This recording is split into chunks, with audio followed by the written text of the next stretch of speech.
Mr. White invites you to color your world with Brilliant White by Jet.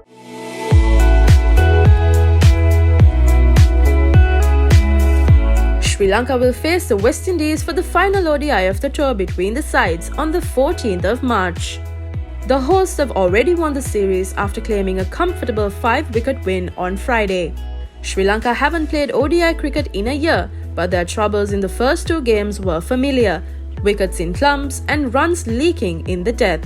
Dimuth Karunaratne and Pathum Nissanka didn't get many runs at the top of the order in the second ODI, but Danushka Gunatilaka continued his stellar form to score 96, falling heartbreakingly short of a third ODI ton. The left-hander looked commanding at the crease, and Sri Lanka will hope that he can continue to lead the side with the bat. With Angelo Matthews gone, Sri Lanka will be severely lacking experience in the middle order, but will likely be bolstered somewhat with the expected inclusion of Dasun Shanaka, who missed the T20Is and the first two ODIs as a result of visa issues that prevented him from getting to the Caribbean sooner. The right-hander could be just the man to add some impetus to the Sri Lankan innings.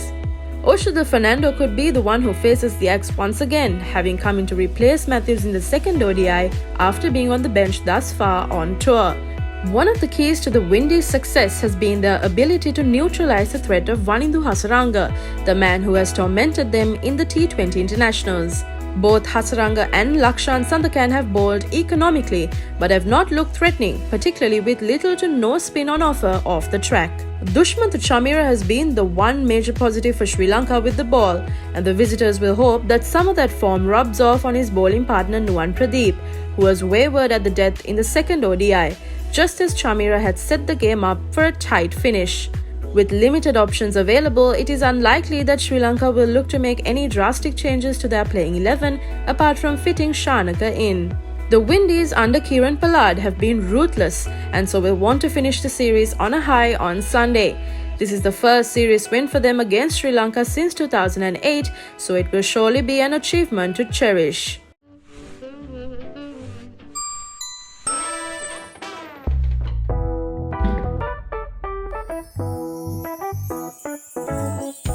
Mr. White invites you to color your world with Brilliant White by Jet. Alzarri Joseph was excellent on Friday after a somewhat underwhelming performance in the first ODI and led the way with the ball.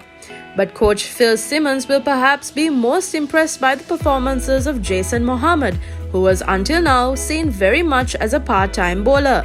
The openers Evin Lewis and Shai Hope have been a revelation in this series, not looking at all vulnerable to anything on offer by the bowlers. Hope in particular has continued to enjoy batting against Sri Lanka, now having made 5 consecutive 50-plus scores against them.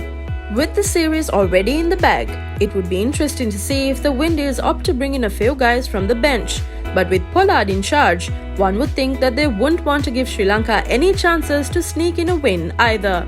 Sri Lanka probable 11: Dimuth Karunaratne, Danushka Gunatilaka, Pathum Nissanka, Dinesh Chandimal, Ashane Bandara, Dasun Shanaka, Thisara Pereira, Wanindu Hasaranga, Lakshan Sandakan, Dushmantha Chameera, Nuwan Pradeep.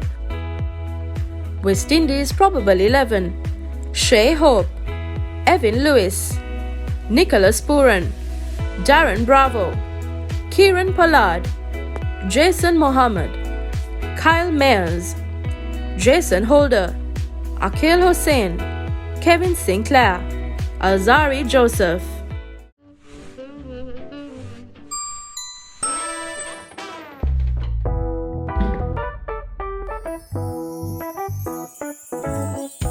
Mr. White invites you to color your world with Brilliant White by Jet. For premium content and exclusive member benefits, subscribe to ThePapare.com today.